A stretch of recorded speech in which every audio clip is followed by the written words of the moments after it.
Welcome to my instructional video about the basic rules of rounders. There are different versions of the rules, but the one that we're going to look at today are the ones that are used by Rounders England. Firstly, you've got your equipment. We've got a rounder's ball and a rounder's bat. Generally in a match you would have more than one bat, but if you do only have one bat, you can still play. It just will affect the game in a slightly different way. First, we've got the pitch.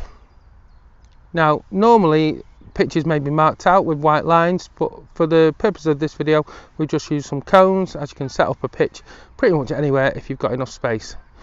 Here we have the batting square marked out with the white cones, and the backstop line, which is 1 metre behind. The batting square is a 2 metre square, and just about over there, as you might see, is the bowling square, which is a slightly bigger rectangle that enables the bowler a little bit more room for a right-handed batter. I'm now standing in the bowling square, and as you can see, the corner of the rectangle protrudes out past the batting square in order for the bowlers to have more room. The pitch is laid out as follows. So from the batting square, it goes in an anti-clockwise direction. We have first base,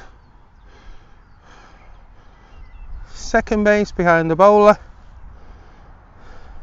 third base, and fourth base, which is home. As well as the 4 bases, there is the baseline, which you can see it's an imaginary line.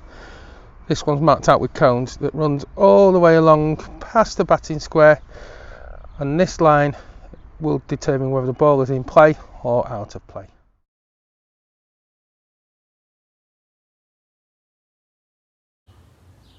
When a bowler bowls a ball and it's not a good ball, the umpire will shout no ball. This will be a variety of different ways. It might be no ball low, no ball wide, no ball body, or no ball high. Here are a few examples of those in action.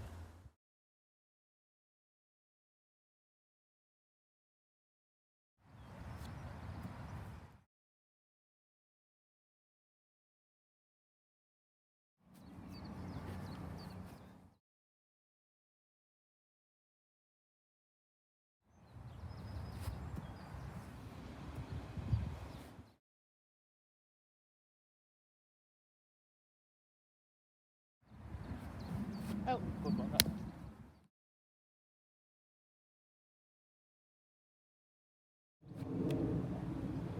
As you may have seen on the short examples, a no ball low would be below the knee, a no ball high would be above the batter's head, a no ball wide would be beyond the reach of the bat or behind the batter, a no ball body would be in the batter's body.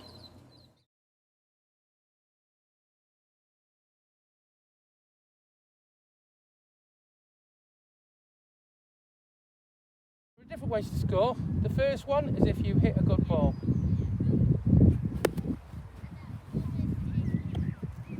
Once you've hit it, you've got to try to get to second base.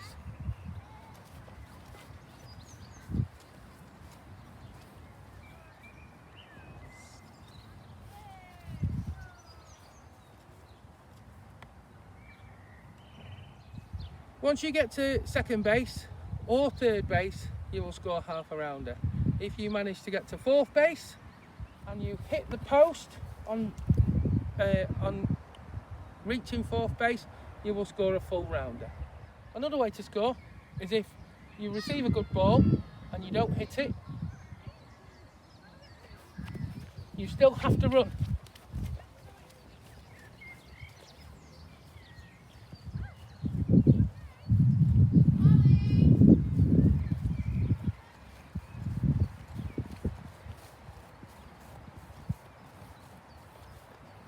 And if you get to fourth base without hitting it, you will score half a rounder. There is another way to score. If you hit a good ball, this one's slightly more complicated. This is the backwards hit.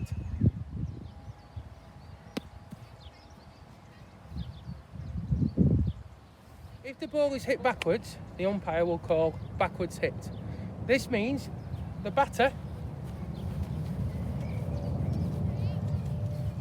to stay at first base until the ball crosses the baseline.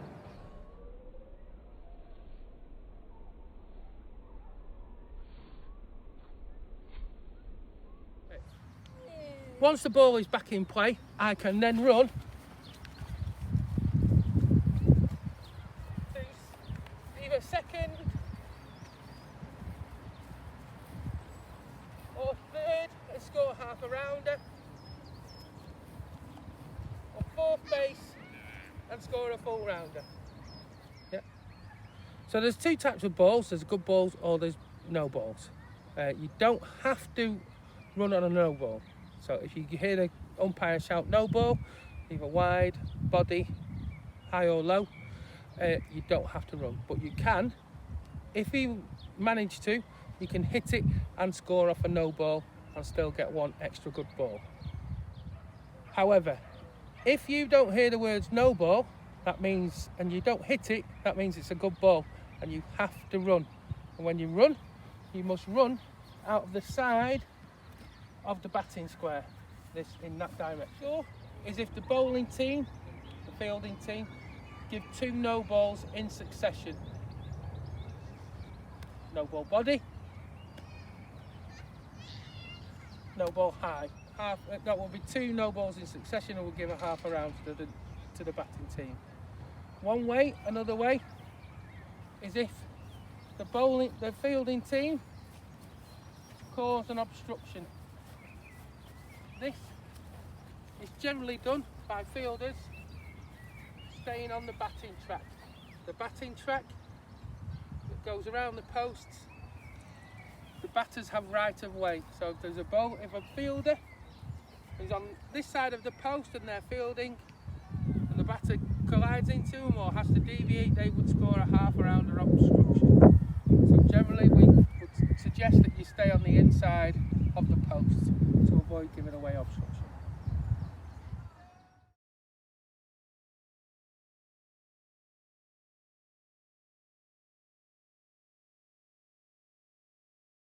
To a post, if you're going to stop at the post, you must keep hold of the post either with your hand or the bat at all times. If you do let go of the pole and you cross the marker where that pole is, you must carry on running to the next post.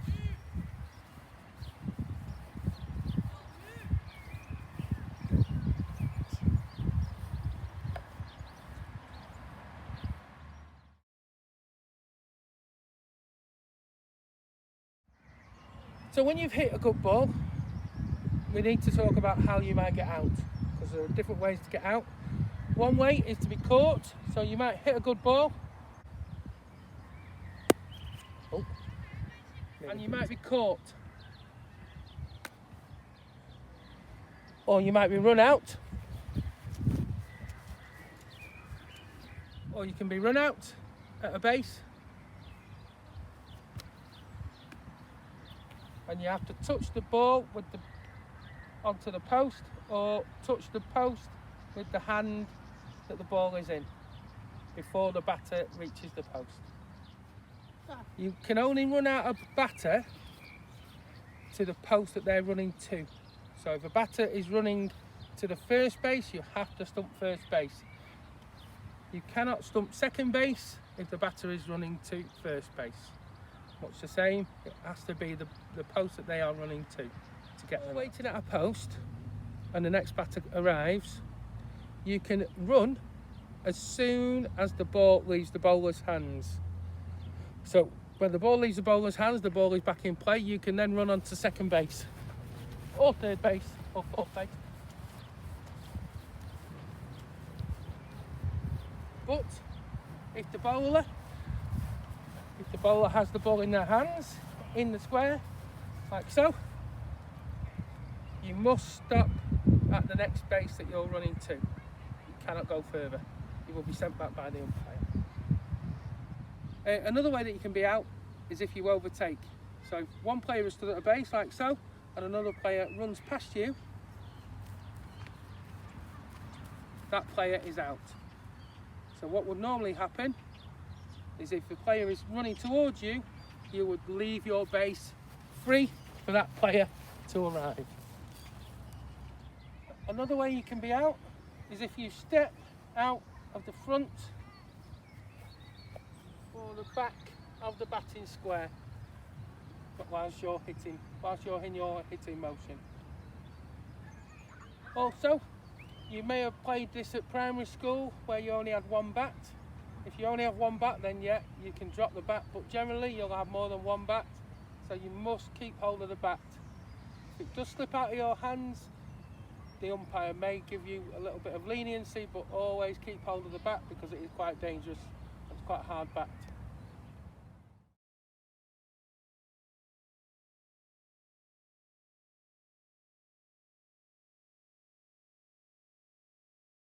You do not need to hit every pole as you go around, only the ones that you think you're going to stop at. If you do hit every pole, if there's players behind you, it might hinder them in getting into their post.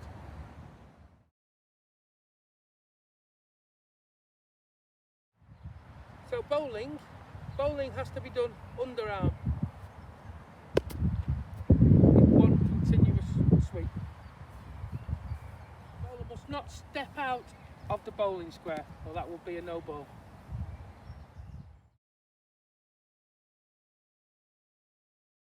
Person. They're not out.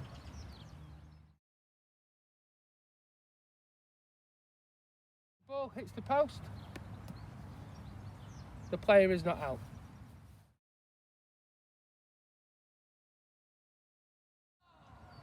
You might hit a no ball,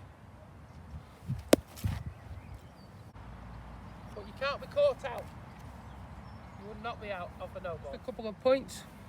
The backstop must stay behind the backstop line, just because it might be a bit dangerous if the batter does swing back.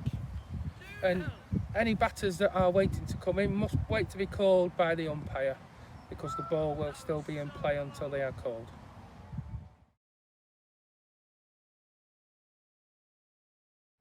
Batting, you can either hold the bat with one hand or two. There's no rule saying that you can't use two hands.